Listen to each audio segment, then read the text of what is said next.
welcome back friends to Let's Play some Final Fantasy XIV. So while we continue to do some research in Ul'dah regarding the refugees and stuff like that, remember when we first started this 2.3 patch, there was some possible trouble brewing in the Twelveswood. Well, now matters have come to a head and it's time to actually delve into this.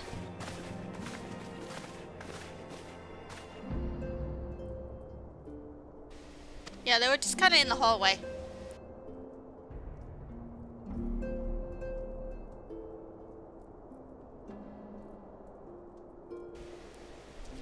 Uh-oh.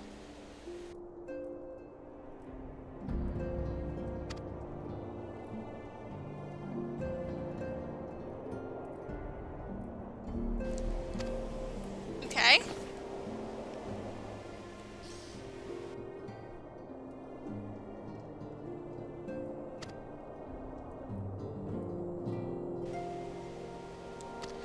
Yeah, remember that the Sylphs actually told us that Romu is quite different from the other Primals, and he's not cruel.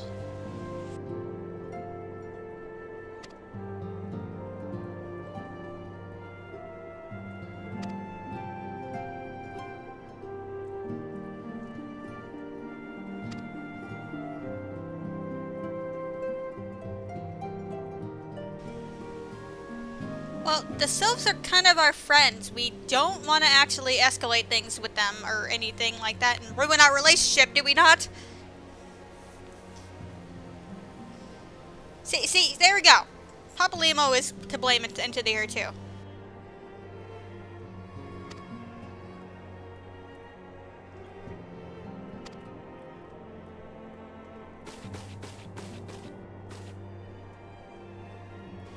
Let's go in there and wreck the place. There we go. Problem solved.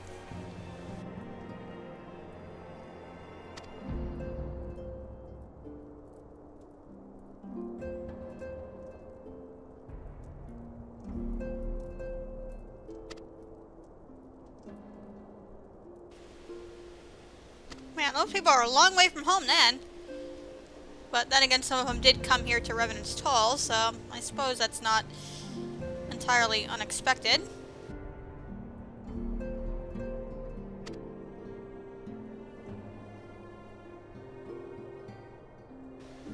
It wasn't us this time, Y'shtola.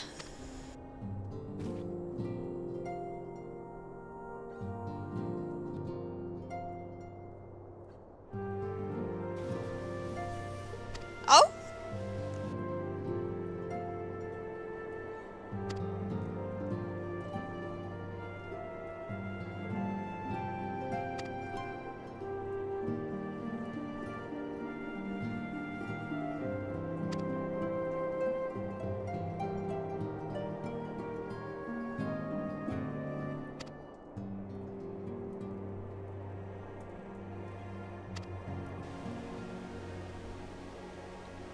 Yeah, I mean, granted, Ida's an idiot through and through, but she's got a point here. And once again, actually, I'll wait for this to finish.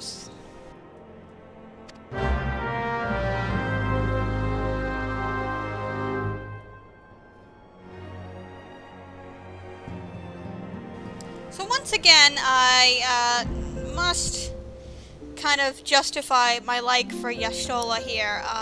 Again, she's not a bad character, and I do like how somebody's playing devil's advocate here, so she's not badly written or anything of the like.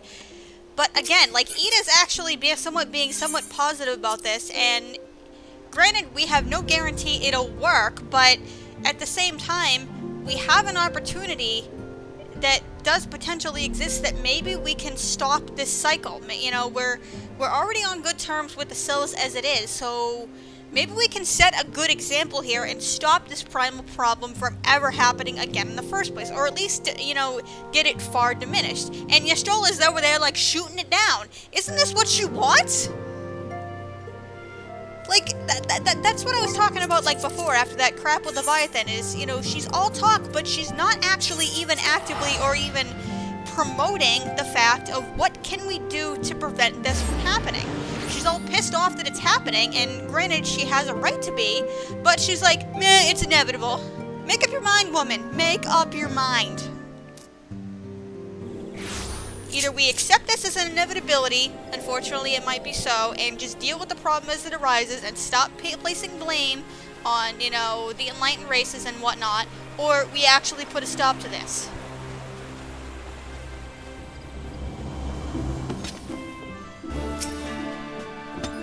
So what's up, dude?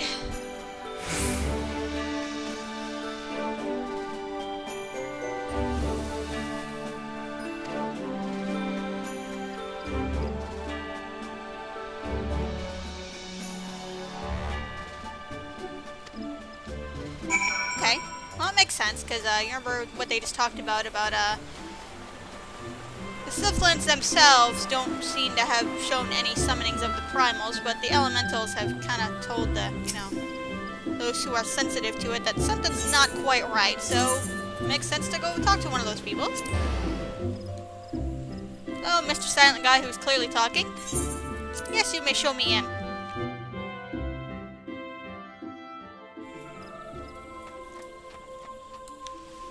And I see everybody's already here.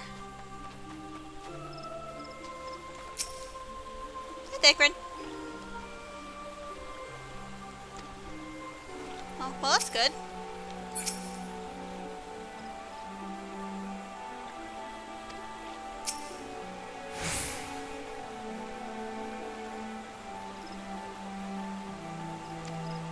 Well, it's good. Very good you still think positive, Edith, because frankly, I don't. I mean, I'm glad she's still on our side, but yeah, Ida's right. She blames mankind on everything. You're part of mankind over here. So, yeah. You're not gonna be part of the solution, you're part of the problem too, honey. Scions of the 7th Dawn, on behalf of the people of Gridania, I bid you welcome.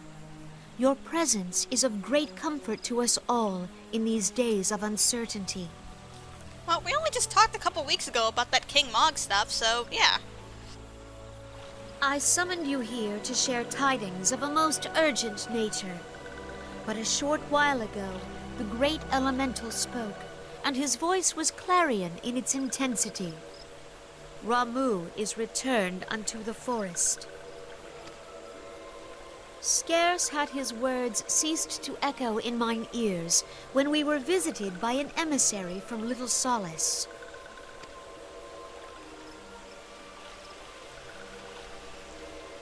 Hello. Our guest informs us that the Sylphs too have sensed the presence of the Lord of Levin. Though his exact whereabouts remain unknown, we may safely assume that the Primal was summoned within the heart of the Sylphlands. Unlike the other Primals you have encountered, Lord Ramuh is no raging avatar of destruction. He is revered as much for his wisdom as his strength, serving as both arbiter and guardian to his children. Given that we and the Sylphs found a way to share the Twelveswood, it is my hope that this sagely immortal will be amenable to reason, and that conflict may be avoided. Blessed as you are with the power of the Echo, you are one of the few among us who may commune with a Primal without fear of influence. I would ask, therefore, that you represent us in this most delicate of negotiations. But of course! The Twelveswood has suffered enough. Upon this, we and the Sylphs, and I would venture Lord Ramuh himself, are in perfect accord.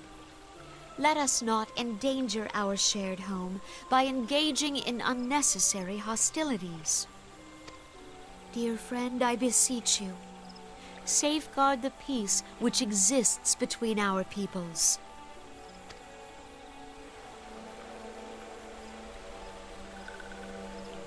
Oh, look at her, she's so happy. You have my thanks.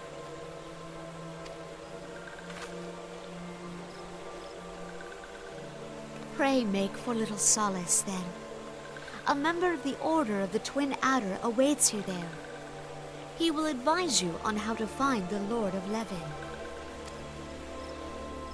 Well, that's assuming we're right about where he's been summoned, but An ill wind blows through the forest. I have no reason to believe that they're not being truthful here, so... Yet, it is not only the Twelveswood that flinches at its coming. All the lands of Eorzea shiver in dread anticipation. Have care.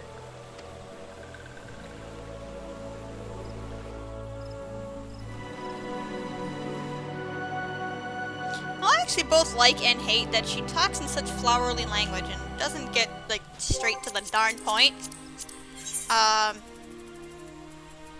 don't know, I have, like, mixed feelings on that. I'm also, like, utterly curious about why they chose to actually have voice acting in that scene, because she's the only one who's actually talking as part of it.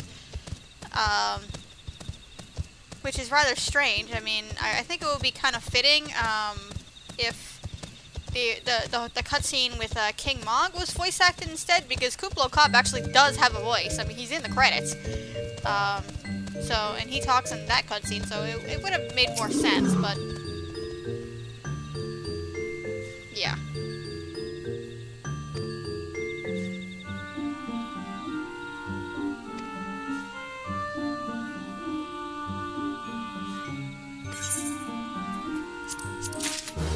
Alright, so, let's begin.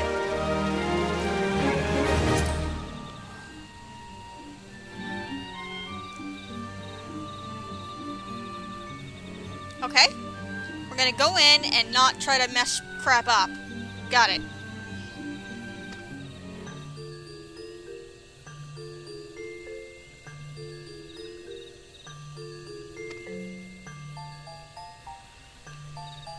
Well, I don't really know any more than you do.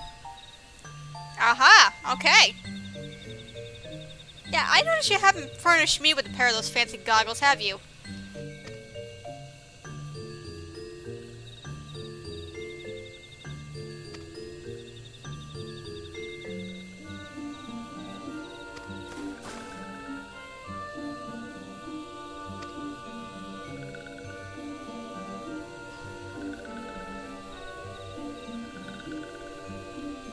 No!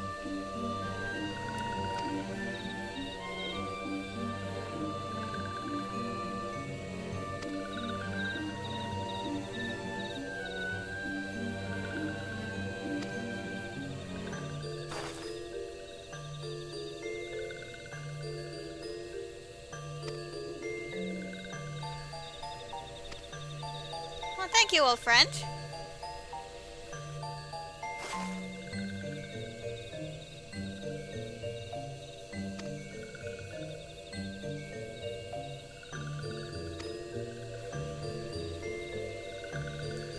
Well, thank you.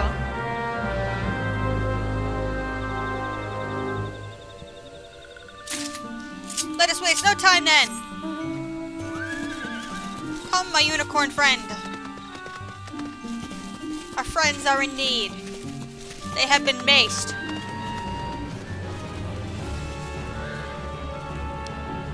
Alright, so we're gonna outrun this tree here real quick. Getting a reset. Oh, damn! Really? After being so rudely interrupted.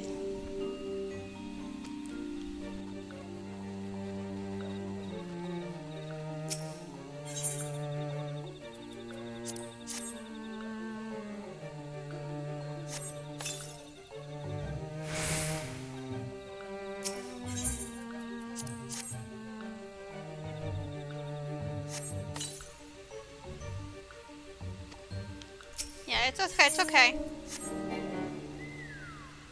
Don't give me that message. I'm trying to, of course I'm trying to cast it already.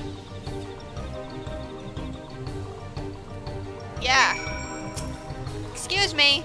Did you throw that stuff at my sort of friends?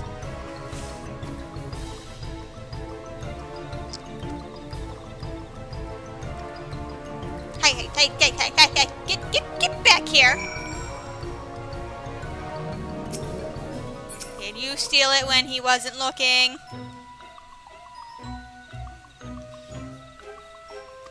Aren't you clever?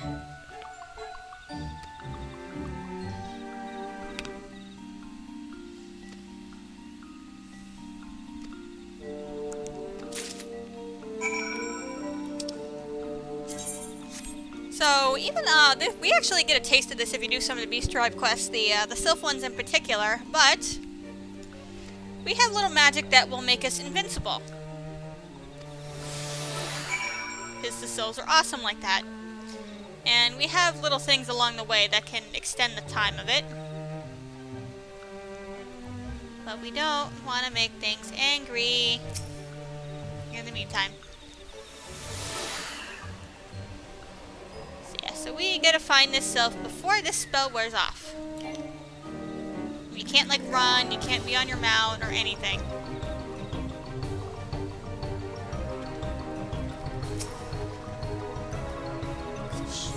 Very quietly.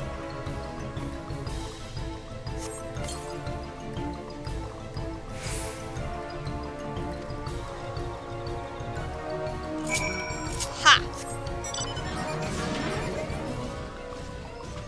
Give you a taste of your own medicine.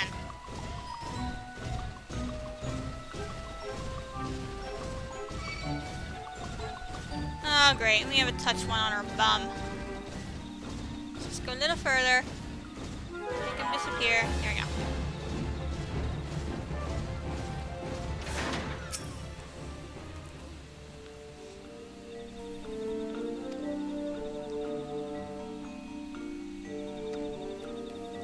Yay! I'm glad you guys are better. Yes, I am. How nice to meet you. Yeah, what about my friends? Alright, so I'm actually going to stop this episode here because our foray into the Sylphlands is not going to be without other antics, and I don't want to go way over time. So, let's take a breather, make new friends, and maybe they'll tell us where our fellow Scions went.